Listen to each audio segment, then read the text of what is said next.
Hello everyone, ये vision IAS का test paper है 28 और फुल लेंथ टेस्ट है 5। इसमें 75 क्वेश्चंस हो गए थे। नेक्स्ट है क्वेश्चन नंबर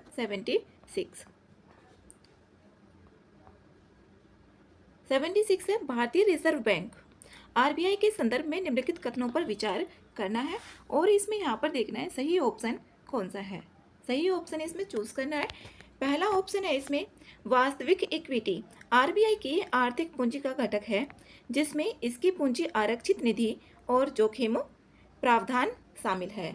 तो पहला ऑप्शन यहाँ पर करेक्ट है। जो वास्तविक इक्विटी होती है आरबीआई की उसमें आर्थिक पूंजी का एक घटक है ये, और इसमें पूंजी आरक्षित निधि और जो जोखिम प्रावधान होते हैं इसमें ये तीनों शामिल होते हैं वास्तविक इक्विटी में।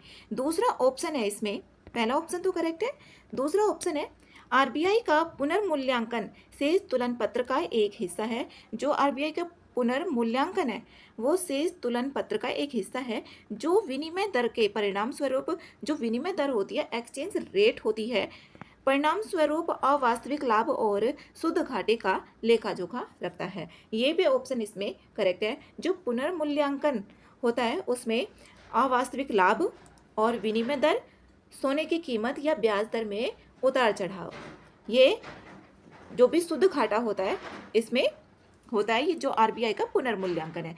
दूसरा ऑप्शन भी इसमें करेक्ट है, पहला भी ठीक है, तो सी आंसर इसका सही है। नेक्स्ट है क्वेश्चन नंबर 77 है भारत में मखाना की खेती के संदर्भ में। ये मखाना की खेती के संदर्भ में देखना है।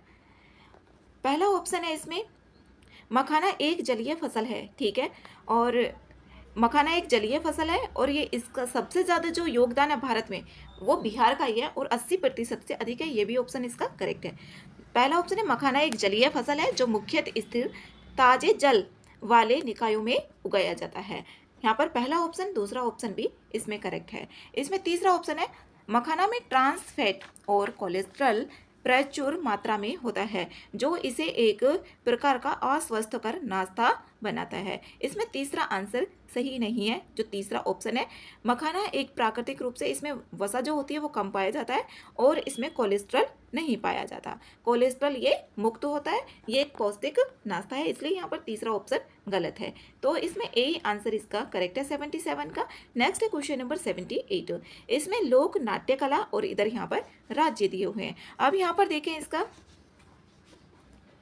इसमें पहला ऑप्शन है अंकिया नाट। जो अंकिया नाट है ये है असम की पारंपरिक एकांकी नाट्य कला है जो भगवान कृष्ण जी के भक्ति के विषयों पर आधारित है। इसमें संगीत, नृत्य और नाटक इनका समावेश होता है। जो अंकिया नाट है ये असम का है, ठीक है, और ये भगवान कान्हा जी से ये रिलेटेड है। दूसरा है भूत। भूत कहाँ का है? भूत कर्नाटक का ही है। ये लोक नाट्य कला है कर्नाटक की। दूसरा ऑप्शन भी इसमें ठीक है। और जो स्थानीय देवता हैं और आत्माओं का अनुष्ठान इसमें शामिल किया जाता है। दूसरा ऑप्शन भी इसमें ठीक है। बयालता, बयालता ये महाराष्ट्र का नहीं है, तो यहाँ पर तीसरा ऑप्शन इसमें गलत है। इसमें दो ऑप्शन ही ठीक है। दो ऑप्शन किस में आ रहा है? बी ऑप्शन इसका सही है। नेक्स्ट है यहाँ पर क्वेश्चन, और जो बयालता है ये है कर्नाटक का। कर्नाटक का एक लोक प्रदर्शन है। इसमें संगीत और नृत्य के साथ साथ कहानियों का भी वर्णन किया जाता है। इसमें सी ऑप्शन इसका, सॉरी, तीसरा ऑप्शन इसमें गलत है। नेक्स्ट है 79। मोहन ने अपने मित्रों को बताया कि पिछले वर्ष उसने नाम दफा फ्लाइंग गिलहरी, नीलगिरी तहर, खराई ऊंट और हंगुल को उनके प्राकृतिक वातावरण में देखने के लिए भारत के 4 अलग अलग राज्यों की यात्रा की। उसने निम्नलिखित राज्यों, संघ राज्य क्षेत्रों में से किसकी यात्रा की जिसमें ये सारी चीजें मिले? और यहाँ पर 4 अलग अलग राज्यों की यात्रा की है। पहला नाम दफा जो गिलहरी है, ये फ्लाइंग गिलहरी, तो ये अरुणाचल प्रदेश, सबसे पहले इसमें अरुणाचल प्रदेश ही होगा, या तो इसका आंसर बी होगा या फिर डी होगा। उसके बाद यहाँ पर नीलगिरी तहर, नीलगिरी तहर यहाँ पर नंबर 2, इसमें केरल और इसमें भी केरल, दूसरा यहाँ पर ठीक है। फिर है यहाँ पर खराई ऊँट, खराई ऊंट ये गुजरात का है, ना कि यहाँ पर राजस्थान। अब इसी से यहाँ पर एलिमिनेट हो गया ये, तो बी आंसर ही इसका करेक्ट है। फिर यहाँ पर हंगुल, हंगुल कहाँ पर है? जम्मू कश्मीर। वैसे इसमें तीसरा ही देखना था, गुजरात या फिर राजस्थान, क्योंकि इसमें जम्मू कश्मीर सेम प्लेस पर ही दिया हुआ है, तो बी आंसर इसमें करेक्ट है। नेक्स्ट है क्वेश्चन नंबर 80 में है अंतर्राष्ट्रीय व्हेलिंग आयोग IWC के संदर्भ में निम्नलिखित कथनों पर विचार करना है, और इसमें पहला ऑप्शन दिया हुआ है इसकी स्थापना, यहाँ पर इसकी स्थापना 1946 में ही हुई थी IWC की स्थापना। व्हेल मछली के शिकार के प्रबंधन और व्हेल मछली के संरक्षण के लिए उत्तरदायी वैश्विक निकाय के रूप में की गई थी। पहला ऑप्शन तो इसमें करेक्ट है। दूसरा ऑप्शन है यह आयोग वैज्ञानिक अनुसंधान प्रयोजनों के लिए विशेष परमिट व्हेलिंग को मान्यता देता है और विनियमित करता है। दूसरा ऑप्शन इसमें गलत है। इसमें यहाँ पर जो विशेष परमिट है, जो व्हेल की विशेष परमिट है, उसकी मान्यता नहीं दी जाती है, तो इसमें दूसरा ऑप्शन गलत है। इसमें ए के आंसर ठीक है, पहला वाला, तो ए करेक्ट है। इसमें संरक्षण पहल और प्रयास केवल जो व्हेलिंग है उसको विनियमित करने तक ही सीमित नहीं है। इसमें यहाँ पर डॉल्फिन भी होती है, समुद्री कछुए भी होते हैं और समुद्री पक्षी भी होती हैं, तो ए आंसर इसका करेक्ट है। नेक्स्ट है 81, निम्नलिखित युद्ध को सही कालानुक्रम के अनुसार देखना है। इसमें कन्नौज का युद्ध जो हुआ था, कन्नौज का युद्ध ये हुआ था 1540 में, और इसको बिलग्राम का लड़ाई भी इसको बोला जाता है, तो ये 1540 में हुई थी। हल्दी घाटी का तो सबको पता ही है, 1576 में हुई थी हल्दी घाटी की, और महाराणा प्रताप और मानसिंह प्रथम के नेतृत्व वाली जो मुगल सेना थी उसके बीच में हुई थी, ये 1576 में। और पानीपत का पहला युद्ध जो हुआ था वो 1526 में हुआ था, दूसरा हुआ था पानीपत का 1556 में। ये पानीपत का 1556 में दूसरा हुआ था।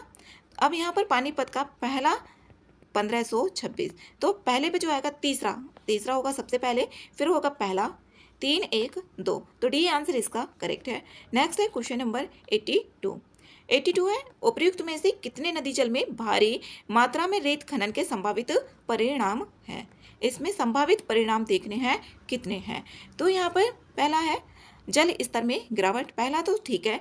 पुलों के ढहने की संभावना, ये दूसरा भी इसमें ठीक है। जो नदी तल में भारी मात्रा में रेत खनन जो होता है, अब जो पुल है वो ढहने की जो संभावना होगी वहाँ पर होगी, और जल स्तर में जब गिरावट आ जाएगी, जो वाटर लेवल था वो नीचे पहुँच गया, रेत है उसमें ज़्यादा मात्रा में मिलेगा, ऊपर आ जाएगा। भौम जल का प्रदूषण, इसमें तीसरा जो ऑप्शन है ये भी करेक्ट है, जो भौम जल है इसका प्रदूषण होगा। चौथा ऑप्शन है नदी में लवणता में कमी, जब लवणता में कमी हो जाएगी तो तब कहाँ मिलेगा, लवणता में वृद्धि होगी तब मिलेगा, तो चौथा ऑप्शन इसमें गलत है, केवल 3 ही ठीक है। सी आंसर इसका करेक्ट है। नेक्स्ट है 83 है निम्नलिखित घटनाओं पर विचार करना है, और इसमें देखना है कॉर्नवालिस। अब पहले तो ये पता होना चाहिए जो लॉर्ड कॉर्नवालिस है इनका कार्यकाल जो था वो कब से कब तक था। ये था 1786 से 1786 से 1793। अब इसके बीच में जो भी घटनाएं हुई होंगी वो इससे संबंधित होगी। तो इसमें तृतीय मैसूर युद्ध है ये 1790 से 92 के बीच में हुआ था, तो इनके कार्यकाल में हो गया, तो पहला तो ऑप्शन ठीक है। जो इस्तमरारी राजस्व बंदोबस्त है, दूसरा ऑप्शन भी इनके कार्यकाल में होता 1793 में, ये ठीक है। और एक पहले थी मद्रास की संधि, जो मद्रास की संधि थी वो तो उसमें था हैदर अली और जॉर्ज अलकाट, उसमें हुई थी। जो मैंगलोर की संधि है ये 1784 में हुई थी, द्वितीय विश्व युद्ध में हुई थी 1784 में। इस टाइम पे जो गवर्नर जनरल थे वो थे वॉरेन हेस्टिंग्स, ना कि लॉर्ड कॉर्नवालिस थे। तो तीसरा ऑप्शन यहाँ पर गलत है, इसमें 2 ऑप्शन ही करेक्ट है, 2 ऑप्शन बी में आ रहा है, तो बी आंसर इसका सही है। नेक्स्ट है क्वेश्चन नंबर 84, राष्ट्रीय हरित प्राधिकरण अधिनियम 2010 के तहत स्थापित राष्ट्रीय हरित अधिकरण जो NGT है, इससे पहला क्वेश्चन आया हुआ भी है। इसकी जो स्थापना हुई थी 2010 में ही हुई थी, और इसके जो 4 जगहों पर इसकी शाखाएं भी हैं NGT की। पहला ऑप्शन है इसे वन्य जीव संरक्षण अधिनियम 1972 से संबंधित किसी भी मामले की सुनवाई करने की शक्ति प्रदान नहीं की गई है। इसमें पहला ऑप्शन तो सही है, इसमें जो वन्य जीव संरक्षण है उसकी सुनवाई के लिए कोई भी शक्ति प्रदान नहीं की गई है NGT को, जो राष्ट्रीय हरित अधिकरण है। इसके पास क्षति के लिए राहत और क्षतिपूर्ति देने की शक्ति नहीं होती है। दूसरा ऑप्शन इसमें गलत है। इसमें क्षतिपूर्ति ये होती है, और जो इसकी शक्तियाँ होती हैं, इसकी जो शक्तियाँ हैं जैसे एनजीटी है, इसमें अनुसूची 1 है, सूचीबद्ध जो भी विधियाँ हैं उनको कार्यान्वित किया जाएगा इसके द्वारा, और विधियों से संबंधित जो केवल ऐसी विधियाँ जो उल्लंघन या सरकार द्वारा विधियों के तहत किसी आदेश या निर्णय को एनजीटी के समक्ष चुनौती दी जा सकती है ये। और 90 दिनों के भीतर अगर यहाँ पर कोई भी निर्णय नहीं दिया गया, आदेश की कोई समीक्षा का उपबंध ऐसा है विफल हो जाता है, नहीं दिया जाता, तो एनजीटी के जो आदेश होंगे 90 दिनों के भीतर उच्चतम न्यायालय में चुनौती दी जा सकती है।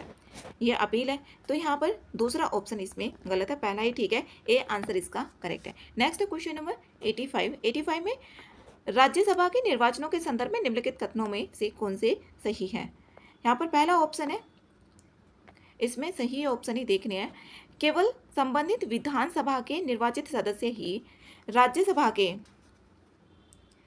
राज्यसभा के सदस्यों के निर्वाचन में मतदान कर सकते हैं। पहला ऑप्शन इसमें ठीक है, जो विधानसभा के निर्वाचित सदस्य ही होंगे वो राज्यसभा के सदस्यों के निर्वाचन में मतदान कर सकते हैं। ये आर्टिकल नंबर 80 में बताया हुआ है, तो पहला ऑप्शन इसमें करेक्ट है। दूसरा ऑप्शन है, एक व्यक्ति जो उपचुनाव के माध्यम से राज्यसभा के लिए निर्वाचित होता है वह केवल अपने पूर्ववर्ती के शेष कार्यकाल तक ही सेवा कर सकता है। यह ऑप्शन भी इसमें ठीक है, जो भी शेष कार्यकाल बचेगा उसमें ही वो बाकी का सेवा करेगा। और ये बताया हुआ है 1951 का जो जन प्रतिनिधित्व अधिनियम है। और यहाँ पर ऐसा भी बोला जा सकता है कि ये आर्टिकल किसी में दिया गया है, तो अगर संविधान के आर्टिकल इतने में दिया गया है तो ऑप्शन ये गलत हो जाएगा। इसमें और भी आगे बढ़ाया जा सकता है, अगर जन प्रतिनिधित्व 1951 का धारा 154 में बोले तो ऑप्शन ठीक होगा, लेकिन इसमें दिया नहीं है, तो दूसरा ऑप्शन भी यहाँ पर ठीक है। तीसरा ऑप्शन है, इसमें राज्यसभा निर्वाचन में नोटा का विकल्प उपलब्ध नहीं है। तीसरा ऑप्शन भी इसमें सही है। इसमें तीनों ऑप्शंस करेक्ट हैं, तो सी आंसर सही है। नेक्स्ट है क्वेश्चन नंबर 86, क्योंकि वहाँ पर क्वेश्चन सबको आता है, जो भी ये जैसे क्वेश्चन लिखा हुआ है अब ये सबको पता होगा, लेकिन जो ऑप्शंस है वो उसमें कन्फ्यूजन हो जाता है और वहीं सवाल गलत हो जाता है। तो सवाल किस तरीके से बन सकता है वो भी होना चाहिए। PM Shri prime minister school for rising India योजना के संदर्भ में निम्नलिखित कथनों पर विचार करना है, और इसमें देखना है कितने युग्म इसमें सही हैं। इसमें 3 ऑप्शन दिए हुए हैं और देखना है कितने युग्म सही हैं। PM श्री योजना का उद्देश्य है मौजूदा स्कूलों को आधुनिक अवसंरचना और सुविधाओं वाले मॉडल स्कूलों में उत्पन्न करना है। इसका उद्देश्य यही है, ठीक है। दूसरा ऑप्शन है, यह योजना विशेष रूप से ग्रामीण क्षेत्रों पर केंद्रित है ताकि शहरी ग्रामीण शिक्षा अंतराल को कम किया जा सके। इसमें दूसरा ऑप्शन ठीक नहीं है, ये योजना ग्रामीण और शहर दोनों को शामिल करती है। दूसरा ऑप्शन इसमें गलत है। तीसरा ऑप्शन है, PM श्री योजना पूर्णतः केंद्र सरकार द्वारा वित्त पोषित है जिसमें राज्य सरकारों का कोई वित्तीय योगदान नहीं है। तीसरा ऑप्शन भी इसमें गलत है।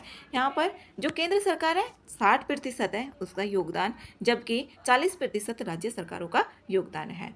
तो इसमें तीसरा ऑप्शन गलत है, दूसरा ऑप्शन भी गलत था, केवल एक ही पहला ठीक है, तो ए आंसर इसका सही है। नेक्स्ट है क्वेश्चन नंबर 87 है, किसी तारे का रंग निर्धारित करने वाला प्राथमिक कारक क्या है। ये प्राथमिक कारक, जो प्राथमिक कारक होता है, सबसे पहले कारक जो होगा तारे का रंग को निर्धारित करेगा वो तापमान होता है, तो ए आंसर इसमें सही है। नेक्स्ट है 88 है वेल्लोर विद्रोह। इसमें जो भी विद्रोह है उनसे क्वेश्चन आते ही हैं, हर साल 1 से 2 क्वेश्चन मिल जाते हैं। और कौन सा विद्रोह कब हुआ था, असेंडिंग और डिसेंडिंग ऑर्डर में भी आ जाता है।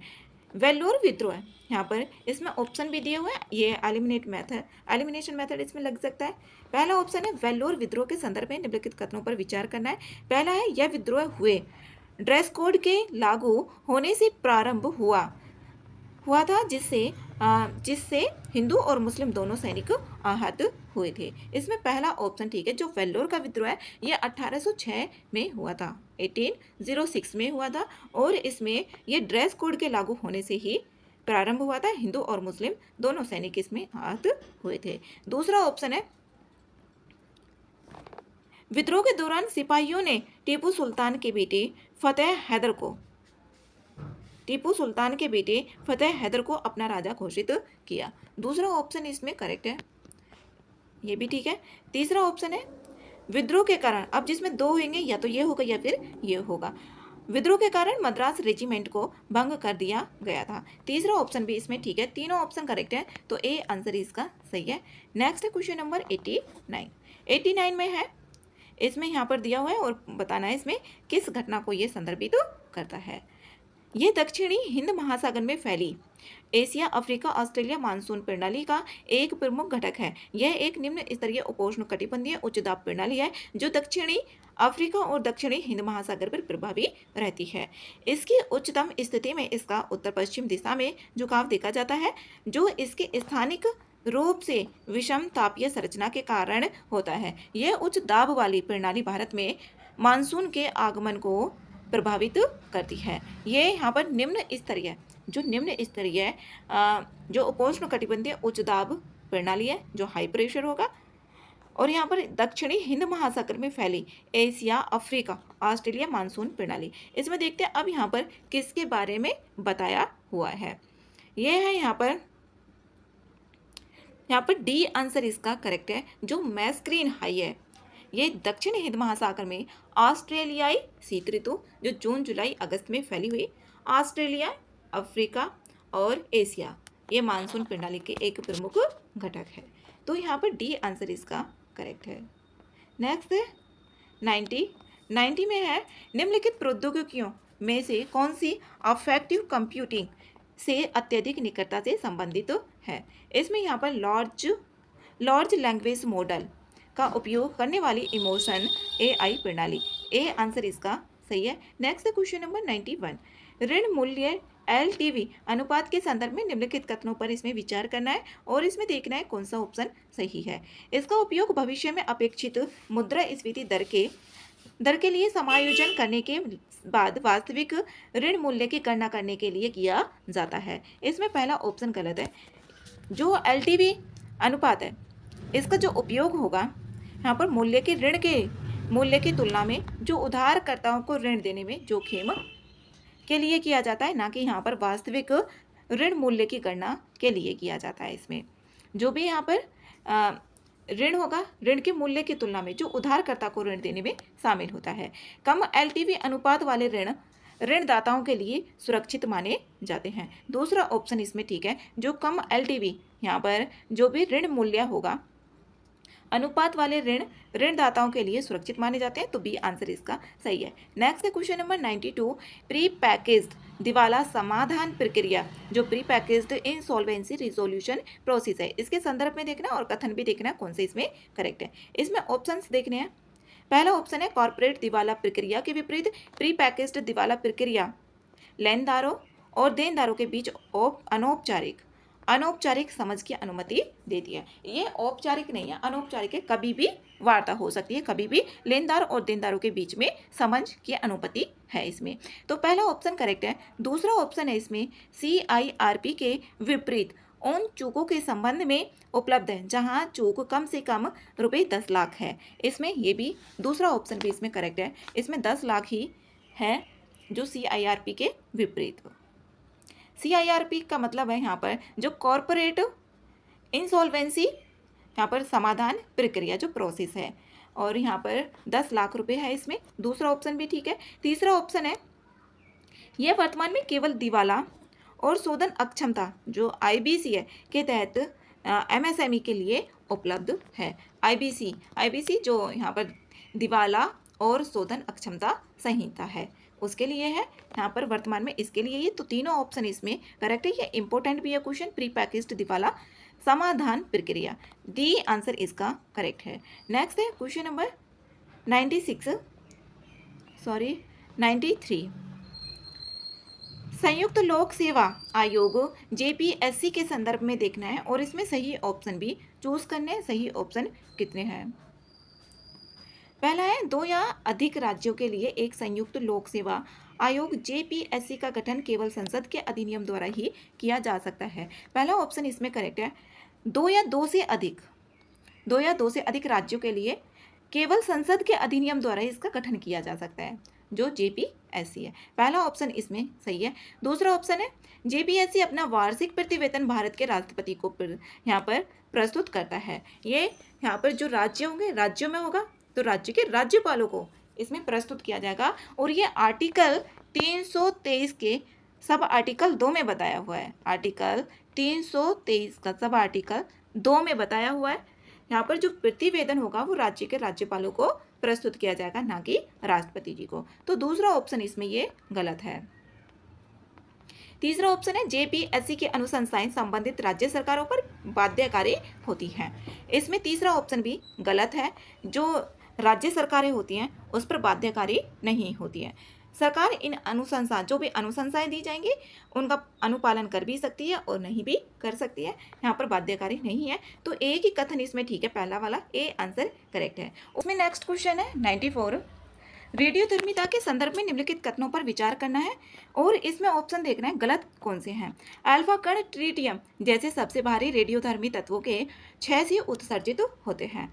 ये पहला ऑप्शन इसमें गलत है। जो अल्फा कण होते हैं हीलियम, ये नाभिक, हीलियम नाभिक होते हैं, इसमें धनावेशित, इसमें जो आयन होंगे धनावेशित होंगे। इसमें प्रोटॉन और न्यूट्रॉन होते हैं। ये प्रोटॉन और न्यूट्रॉन से बना होता है। इसमें बीच में नाभिक होकर जो इलेक्ट्रॉन होते हैं यहाँ पर उसकी जो ऑर्बिट होगी उसमें चक्कर लगाते रहते हैं। और यहाँ पर अल्फा कण यूरेनियम, रेडियम और पोलोनियम जैसे जो भारी रेडियोधर्मी तत्व होते हैं उसके क्षय से उत्सर्जित होते हैं, ना कि ट्रिटियम से। तो पहला ऑप्शन इसमें गलत है।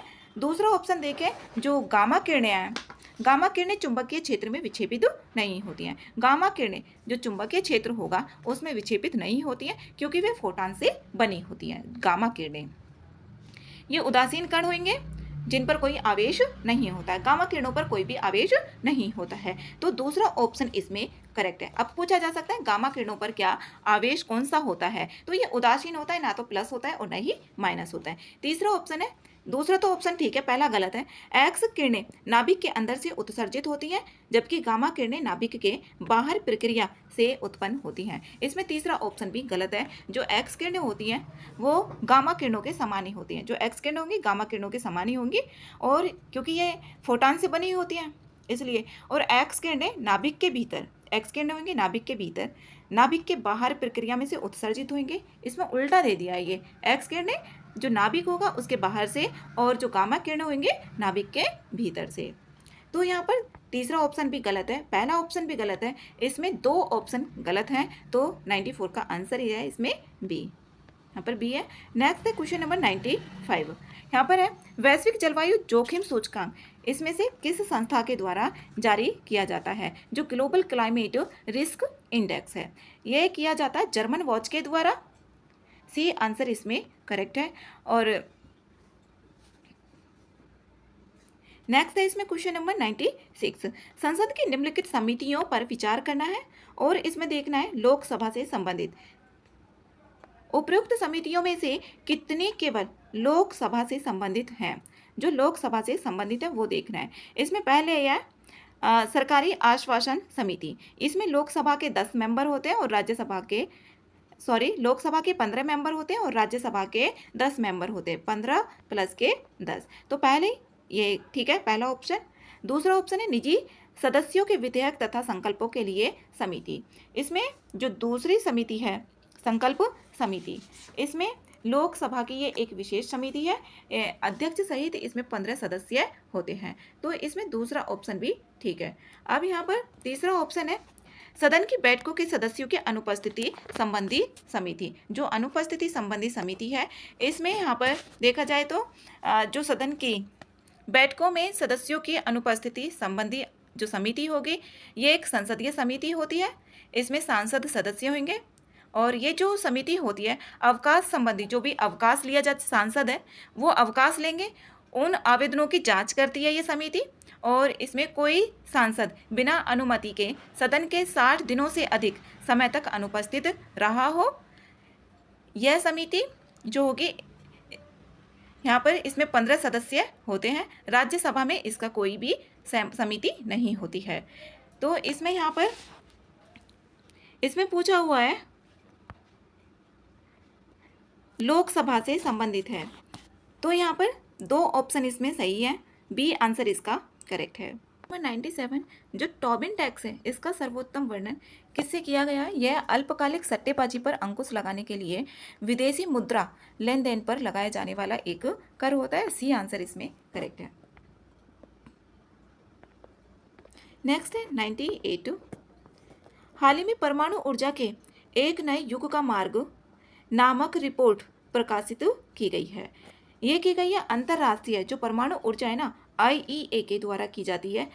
ये यहाँ पर सी आंसर इसका करेक्ट है। जो IEA है, भारत इसका सदस्य नहीं है IEA का। नेक्स्ट है क्वेश्चन नंबर 99। 99 में बोला हुआ है, हाल ही में सुर्खियों में रहे डिजिटल डिजिटल ट्विन का निम्नलिखित में से कौन सा सर्वोत्तम रूप से वर्णन करता है? इसमें यहाँ पर यह करता है, यह किसी भौतिक वस्तु प्रणाली या प्रक्रिया का एक आभासी मॉडल है जो अपने भौतिक समकक्ष से प्राप्त वास्तविक समय के डेटा के आधार पर निरंतर अपडेट होता रहता है। डी आंसर इसमें करेक्ट है। नेक्स्ट है 100, पंचायती राज मंत्रालय द्वारा शुरू किए गए जन योजना अभियान के संदर्भ में निम्नलिखित कथनों पर विचार करना है और इसमें देखना है सही ऑप्शन। सही ऑप्शन, इसका उद्देश्य पंचायत विकास योजनाओं PDPS की तैयारी में लोगों की भागीदारी को बढ़ाना है। तो पहला ऑप्शन इसमें करेक्ट है। दूसरा ऑप्शन है, इस अभियान को केवल ग्राम पंचायत स्तर पर ही कार्यान्वित किया जा रहा है। दूसरा ऑप्शन इसमें गलत है। यह योजना जो है पंचायतों के सभी तीनों स्तरों पर कार्यान्वित की जा रही है, ना कि केवल ग्राम स्तर पर ही की जा रही है। तो इसका पहला ही आंसर इसका करेक्ट है। ए आंसर इसमें सही है।